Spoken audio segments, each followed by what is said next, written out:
excluyendo de otras patologías, ¿no? El infarto silente del sistema nervioso central van a ser imágenes compatibles con el infarto del sistema nervioso central sin antecedente de disfunción neurológica atribuible a la lesión. ¿Ya? El trastorno isquémico agudo es un episodio transitorio de función neurológica causada por isquemia focal cerebral, medular o retiniana sin infarto agudo. Y el infarto con síntomas transitorios, que también llamados TIAs de imagen positiva, reúne todos los criterios antiguos temporales para un TIA que es menos de 24 horas, pero con una neuroimagen positiva a un infarto. ¿Ya? Siguiente. La clasificación podemos tenerlo según un ACV isquémico aterotrombótico, que son aterosclerosis con estenosis mayor del 50% o sin estenosis.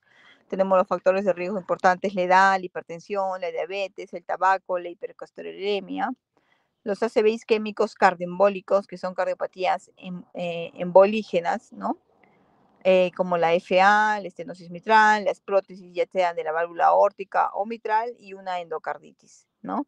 Enfermedades de pequeños vasos, de un infarto de pequeño diámetro, menor de 15 milímetros, que se ocasionaría como un síndrome lacunar.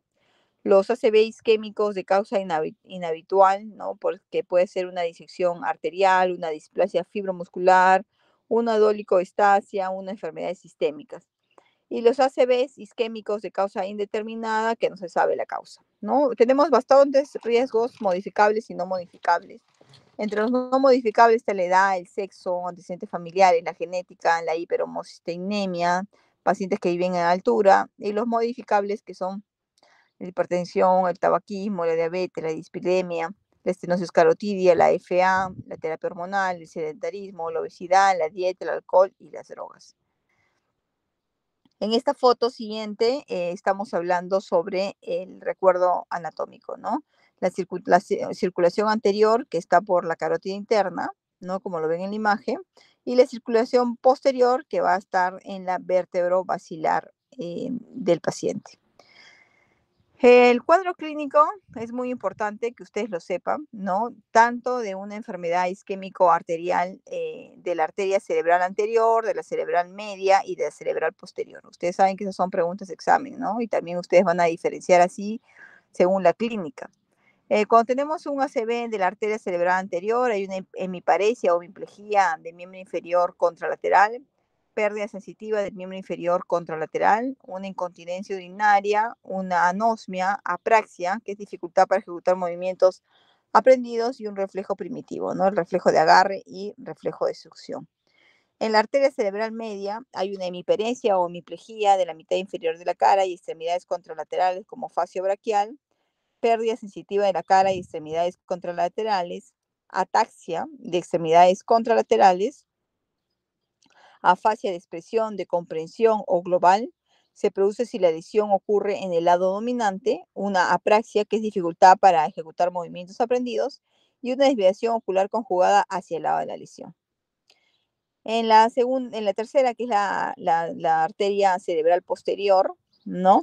Hay una hemianopsia homónima contralateral, una ceguera cortical, una prosognasia, que la incapacidad para reconocer rostros, incluidos el mismo del paciente, una dislexia, un deterioro de la memoria, disestesias, corea, temblor de intención o hemivalismo.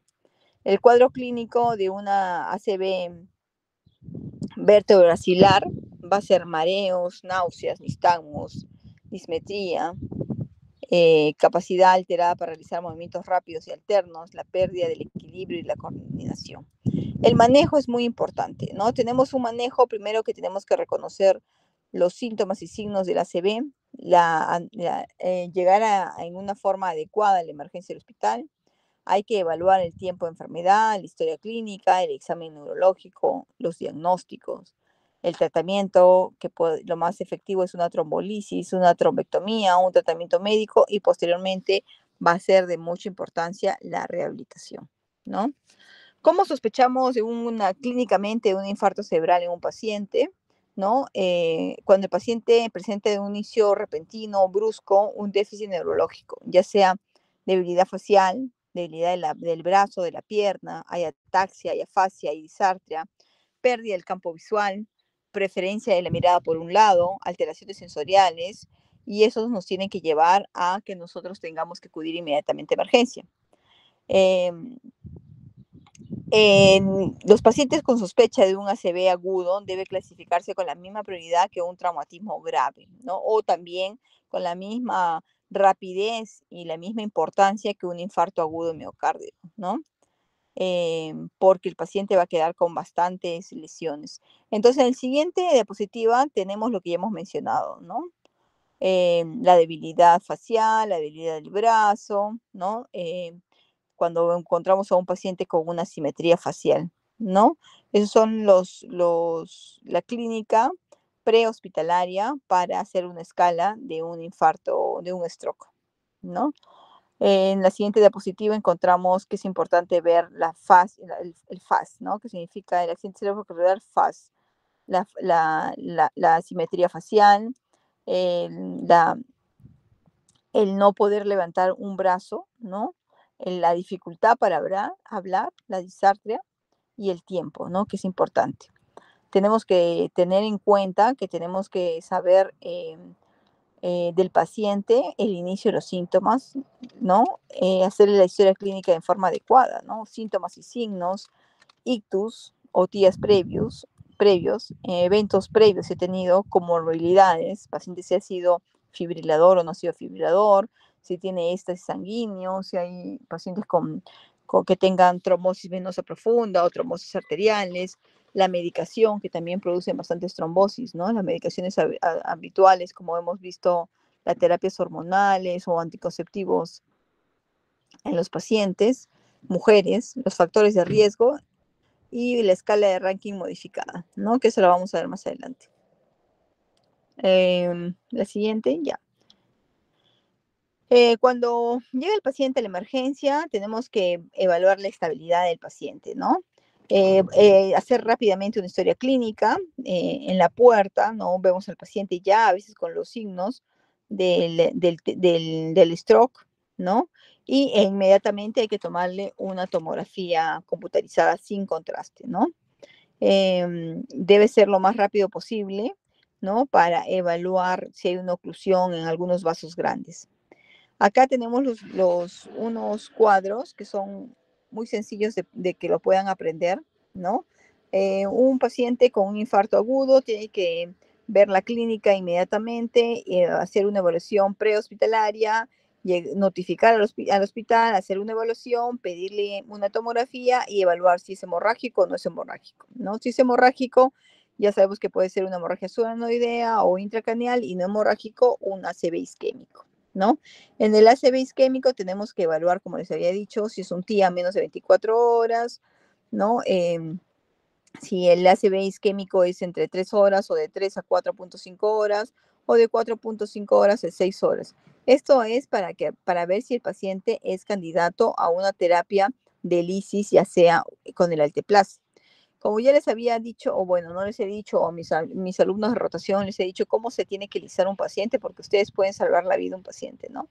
Y en una lisis que les voy a pasar al final de la exposición, que es una pregunta de examen, saber cómo hacer una lisis en un infarto agudo de miocardio, que ya lo saben, en un accidente cerebrovascular y también en una tromboembolia pulmonar, ¿ya?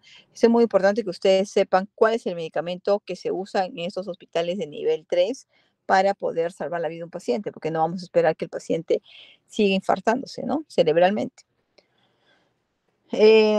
Tenemos también sospechas clínicas de infartos cerebrales cuando el paciente presenta convulsiones, hipoglicemia, sépticos, fiebre, migraña, parálisis de Bell, ¿no? Como les dije, tienen que ser tratados con el alteplase.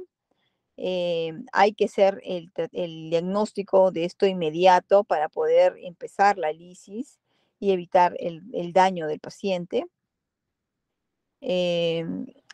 Ante la sospecha, ante el diagnóstico diferencial que podemos tener a un paciente y podemos diferenciar de que es un ictus isquémico agudo, tenemos la migraña, ¿no? Las convulsiones de paresia posictal, los tumores también, ¿no? El déficit funcional, reacción a conversión encefalopatías hipertensivas, traumatismos encefalocranianos, encefalopatías mitocondriales, ¿no? Esclerosis múltiple, el síndrome bien conocido como el síndrome encefalopático posterior reversible, síndromes medulares agudos, hematoma subdural, síncopes, infecciones sistémicas que hemos dicho más arriba, hipoglicemias, intoxicación medicamentosa, drogas ilegales, amnesia global transitoria, encefalitis viral y la encefalopatía de Wernicke. Bueno, siguiente, esto vamos a hablar del tiempo de inicio, ¿no? Bueno, en resumen de esta diapositiva es que nosotros tenemos que diagnosticar inmediatamente este stroke. ¿Para qué? Para poder actuar y que el paciente no tenga más tiempo de necrosis en la parte cerebral y pueda llegar a que esta isquemia pueda ser reversible, ¿ya? Es muy importante que ustedes cuando el paciente llegan tengan que tomarle la pulsometría, los signos vitales, ¿no? En comparación a un infarto agudo de miocardio, se entrega oxígeno a un paciente cuando tiene menos de 92, ¿no? De saturación de oxígeno, pero acá en la ACV isquémico cambian las cosas, ¿no? Ya van a 94%. La hiperoxia puede ser perjudicial en un accidente cerebrovascular, por lo que no es necesario administrar tanto oxígeno a flujos altos y para pacientes con oxigenación adecuada. Entonces ya saben que no hay que darle mucho oxígeno a la célula del cerebro, ¿no? Las presiones arteriales mayores de 220 con 120 deben ser reducidas independiente del diagnóstico final, ¿no? Se permite la hipertensión hasta 220 y 120. No podemos disminuir tampoco la presión arterial drásticamente porque va a producir más isquemia, ¿no? El objetivo de la presión arterial para los candidatos a alteplase es inferior a 185 con 110 y una vez que se inicie el alteplase, la PA debe mejorarse por debajo de los 180 con 100 milímetros de mercurio durante las primeras 24 horas después de limitar el riesgo de una hemorragia intracraneal, ¿no? ¿Qué es lo que se utiliza para que haya una mejor perfusión en estos pacientes con presiones arteriales altas? Lo que tenemos acá, la nitroglicerina, ¿no? Nitroglicerina, 2 ampollas en 100 mililitros y iniciarlo a esa dosis de microgramo, kilogramo, minuto. Es muy importante a un paciente pedirle todos sus exámenes de laboratorio, ¿no? Una glucosa, un hemograma, un perfil de coagulación, importante para las mujeres en edad fértil y mujeres que están con anticonceptivos, ¿no? También es importante saber si los pacientes toman warfarina o toman los nuevos anticoagulantes que podrían haber producido un ACV hemorrágico. Y bueno, en este caso no hay mucho que pensar y si el paciente es evaluado por el neurólogo y el neurólogo le evalúa la escala de NIS, que la vamos a tocar más adelante, y ve por conveniente iniciar la lisis, se empieza la lisis previo consentimiento de familiares, ¿no? En imágenes, el siguiente, en imágenes vamos a hablar sobre la tomografía, que es el gold estándar, ¿no? O la resonancia magnética, ¿no? Que tiene que ser dentro de los 30 minutos de que el paciente llegue al hospital, ¿ya? ¿Qué podemos encontrar en una tomografía? Los criterios neuroradiológicos que seguro ustedes los han estudiado cuando han hecho rayos X. Hay una mala diferenciación córtico-subcortical, borramiento de los surcos y cisuras y una hipodensidad tenue del núcleo lenticular y la pérdida del ribete insular, ¿no? Hay en otros hospitales mucho más grandes, los hospitales tienen pues así como en cardiología tenemos una alerta roja cuando hay un paciente bueno, acá no, pero en Lima hay una cadena, ¿no? El paciente llega a la emergencia, tiene menos de 6 horas de evolución del infarto, porque en Lima las distancias son largas, entonces tiene menos evolución los infartos, llegan, se activa, se ve que es un ST elevado, se activa el sistema, el paciente entra, ya no lo lisan como lo hacemos acá, porque la lisis ya es algo un poco retrógrado en cardiología, ¿no? Pero se hace porque igual hay una posibilidad de que el coágulo se rompa y muchas veces el coágulo se ha disuelto. Entonces entran de frente a cateterismo cardíaco. y ahí abren la arteria coronaria y empiezan pues a hacer la colocación de stents, ¿no? Entonces igual acá en el stroke hay un equipo, ¿no? El sistema de código debe ser activado. El paciente en menos de 15 minutos debe que ingresa al servicio de urgencias, ¿no? Y una vez más la notificación prehospitalaria y la búsqueda del equipo del stroke para acelerar al paciente, hacerle la correcta evaluación y disminuir así el tiempo para determinar si el paciente es candidato o no es candidato al alteplase. En la siguiente diapositiva, la tercera, la otra, esa no es, esa es una escala de NIS que utilizan los neurólogos, ¿no? En esta escala, que es muy importante para ver el riesgo intracraneal, que va de 0 a 10, de 11 a 20 y más de 20. Tienen que hacer hay un montón de variables, como unas 13 variables, ¿no? En las cuales se evalúan el nivel de conciencia, le hacen preguntas, y según esta escala, el neurólogo da su score, ¿no? Y ven cuáles son los síntomas de stroke que tiene el paciente.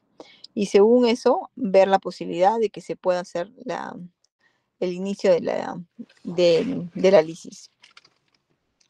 Unas cosas como datos importantes que ustedes tienen que saber, ¿ya? Es que tienen que mantener la glucosa del paciente en 140 con 180. Eso es muy importante.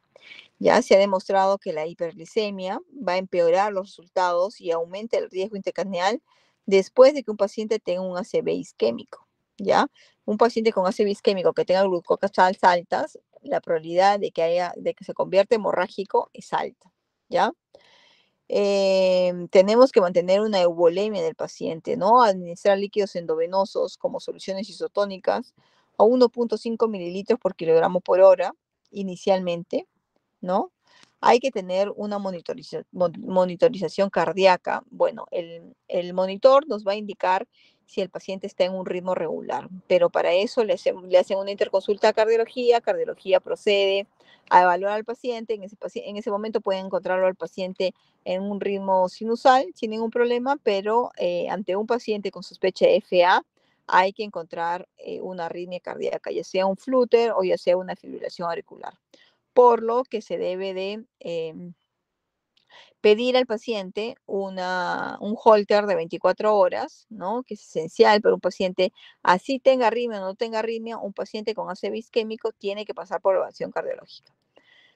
Independiente del holter, también hay que evaluar, hay que hacer un ecocardio transtorácica, ¿no? Para evaluar qué, alguno de mis alumnas que hayan rotado conmigo en un paciente con fibrilación auricular, ¿qué es lo que tenemos que evaluar en un ecocardiograma?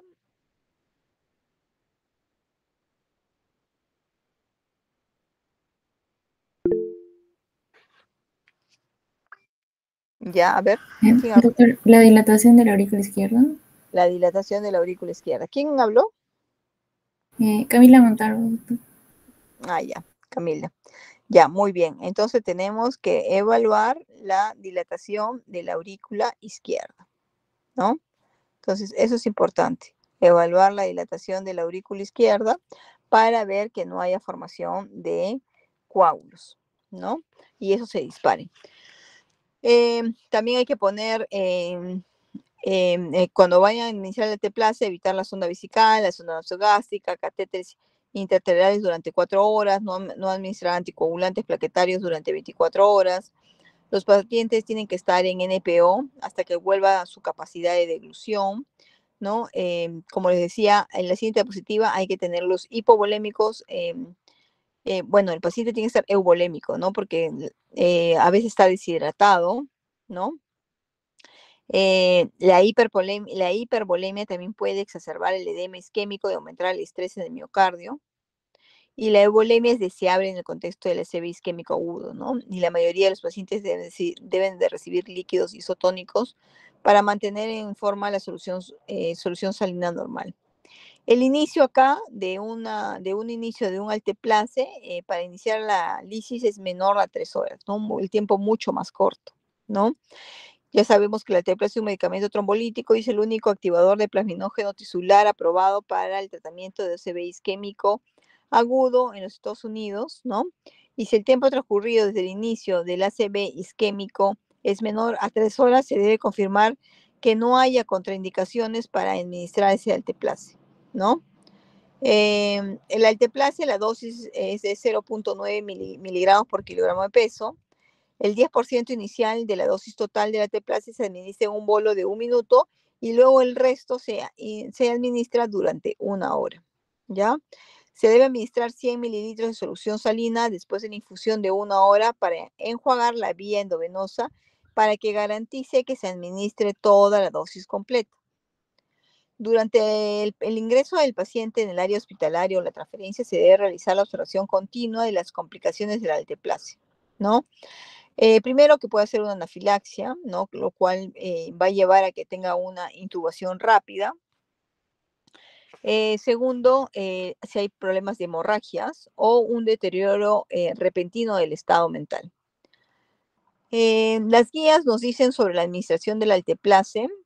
Cada 15 minutos durante las primeras 2 horas después hay que revisar la parte neurológica cada 15 minutos después de las 2 horas hasta comenzar el alteplase, luego cada 30 minutos durante las siguientes 6 horas y luego cada hora durante las siguientes 16 horas. Eso lo evalúa el neurólogo, ¿no?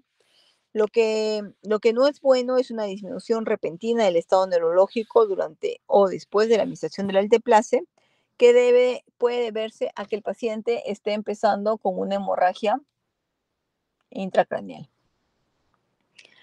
La hemorragia intracraneal después del alteplase tiene una tasa de mortalidad a veces del 50 o mayor del 50%.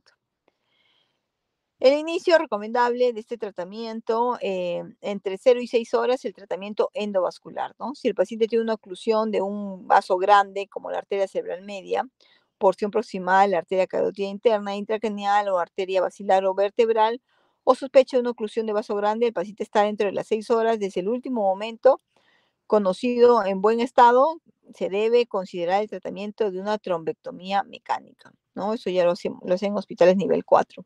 Si el paciente es candidato para el alteplase, se debe administrar rápidamente, ¿no? Es muy importante evaluar el NIS en estos pacientes, ¿ya?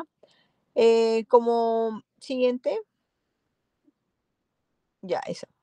La isquemia cerebral transitoria, que es el conocido TIA, que ustedes van a ver como médicos generales un montón de TIAs en emergencia, se basa en la aparición de síntomas y signos neurológicos focales, explicables para la enfermedad vascular que desaparecen dentro de las 24 horas, que podría ser una disartria, una parálisis facial, una asimetría al levantar los brazos del paciente, ¿no? En este caso, el paciente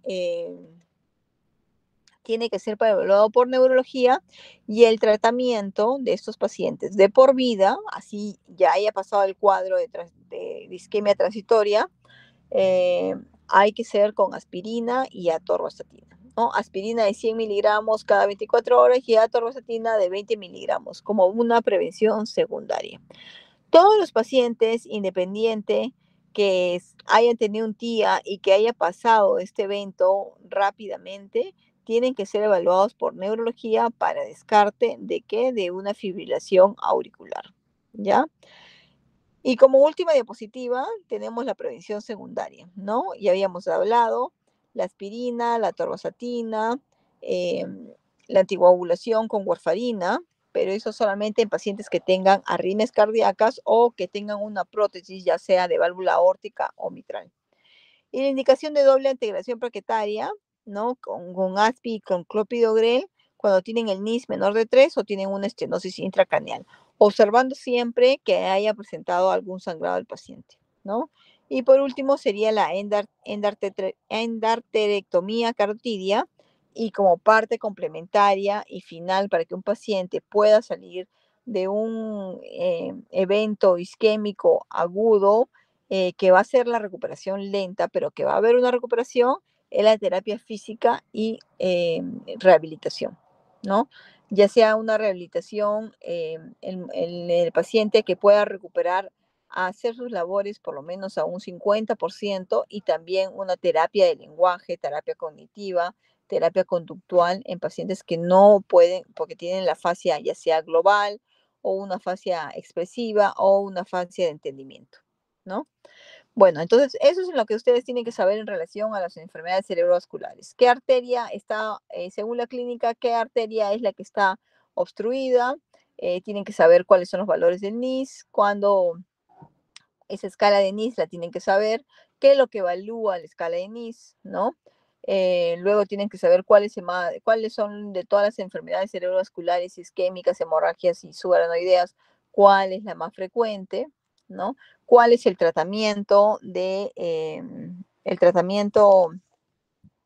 para una lisis? Porque ustedes van a ver pacientes en emergencia y a veces tienen que actuar y saber cuánto le van a dar de tratamiento a un paciente con accidente cerebrovascular, ¿no? La dosis habíamos dicho que es de 0.9 miligramos por kilogramo día, la dosis máxima son 90 miligramos.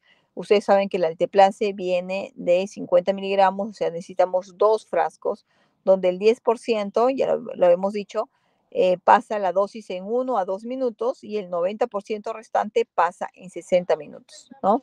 Entonces, en 60 minutos ya tenemos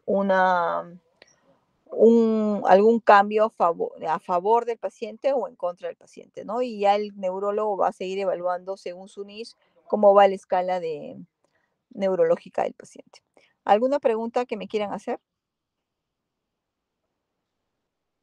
Estoy pasando aquí ahora el esquema de administración de todos los que utilizamos alteplase, ACV isquémicos, infartos agudos y embolias pulmonares. ¿Ya? Para que se los pase a ustedes, para que ustedes sepan cómo tiene que ser.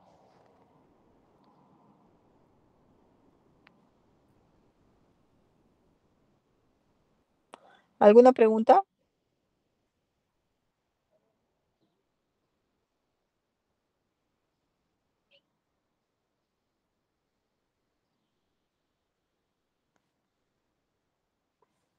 Kiara, ¿puedes preguntar a tus amigos si tienen alguna pregunta? Sí, doctora, todo está claro. Ahí está hablando. Ya chicos, entonces eso es importante que ustedes sepan sobre las enfermedades cerebrovasculares, ¿ya? La clasificación, cuál es más importante, los cuadros clínicos que tienen que saberlos, cómo es la administración que le pasó a Kiara del alteplase, que tienen que lisarlo, cuánto tiempo ustedes esperan para una lisis de un paciente con accidente cerebrovascular, la escala de NIS, que es muy importante, qué es lo que evalúa en la escala de NIS, los scores y el score y el riesgo isquémico. Ya, eso es lo más importante. Y bueno, ¿cuál es el gol estándar para un ACV isquémico, ¿no? Ustedes saben que la clínica es importante, pero el apoyo diagnóstico va a ser una angiotomografía sin contraste.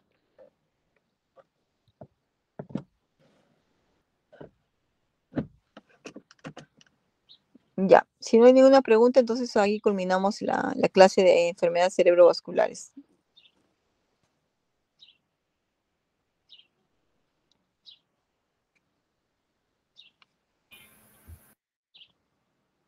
Gracias, doctor. Hasta luego. Ya, cuídense. Me pasa la lista, Kiara, porfa. Sí, doctora, todo está claro.